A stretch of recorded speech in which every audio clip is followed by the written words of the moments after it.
Olá, alunos do nono ano.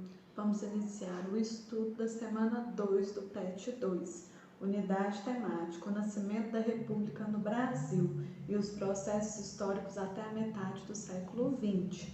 E o objeto de conhecimento, o período varguista e suas contradições, a emergência urbana e a segregação espacial, o trabalhismo e seu protagonismo político.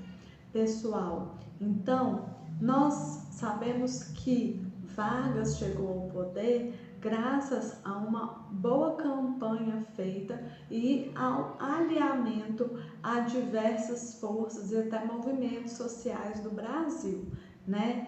No início do século XX, mais precisamente 1917, nós temos um marco para a sociedade mundial, que é quando ocorre a Revolução Russa, e aí os operários têm a possibilidade de alcançar o poder naquele país. A partir disso, os movimentos operários do Brasil, que já existiam, ganham ainda mais ênfase e com isso é organizado até mesmo o Partido Comunista Brasileiro no país, né?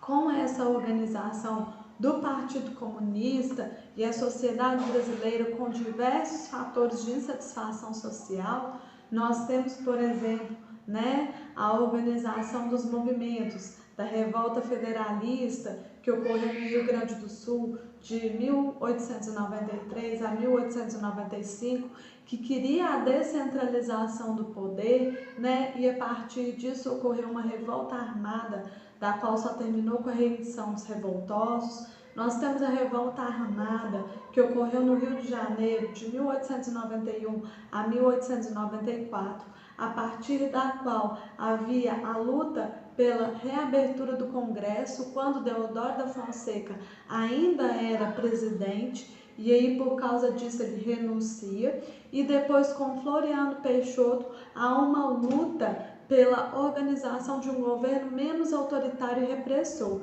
E aí o resultado é a deposição das armas pelos rebeldes, Essa revolta armada se aliou à anterior revolta federalista também para pedir essa melhoria da legislação brasileira. Nós temos o cangaço, que ocorreu no Nordeste de 1870 a 1940, e aí esse movimento lutava contra a opressão exercida pelos coronéis e também contra a desigualdade social. A partir disso, aqueles que eram chamados cangaceiros eram até vistos pela população como heróis, mas foram perseguidos, muitos mortos e outros tantos desistiram do movimento.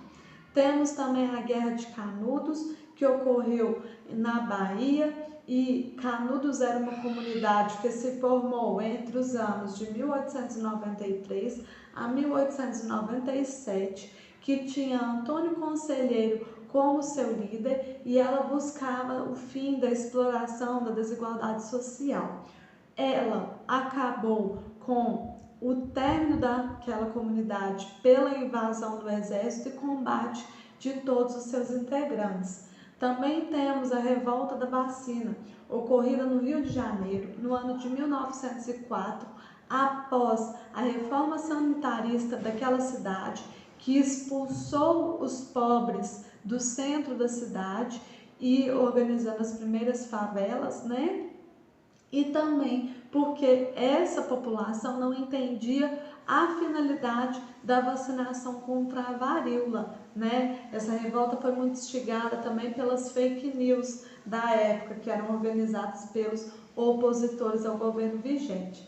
E o fim dessa revolta ocorreu com morte e também muitos feridos e o fim da obrigatoriedade da vacina de varíola, Só se vacinava quem quisesse.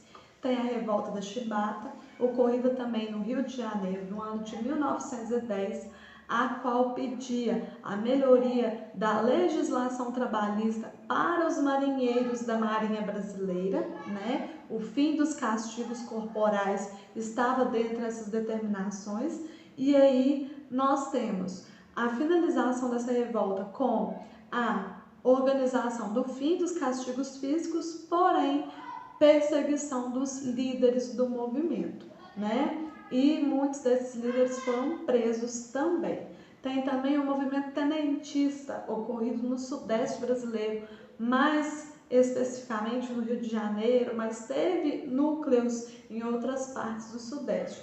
De 1922 a 1924, ele buscava a organização de um governo que diminuísse a dívida externa do país e diminuísse também os privilégios dados aos integrantes da oligarquia, aqueles cafeeiros, né, os fazendeiros de café.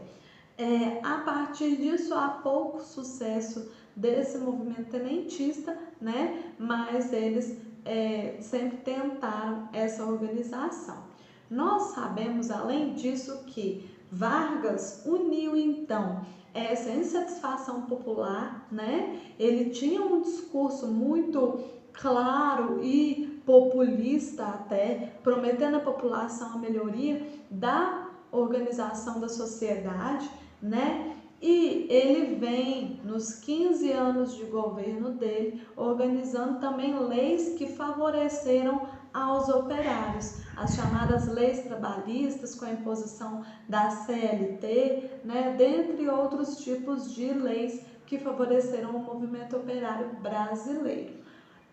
Mas a gente sabe que Vargas tem uma fama maravilhosa até hoje por causa da propaganda que ele organizou, né, dentro do seu governo. E no final a gente sabe que ele até tentou um governo mais autoritário dentro do país. Gente, eu espero que vocês tenham compreendido essa matéria. Qualquer dúvida, estou disponível no WhatsApp ou podem perguntar aqui também nos comentários do vídeo. O link para o preenchimento do formulário das atividades para os meus alunos está na descrição do vídeo e também recebo as atividades por e-mail. Até mais!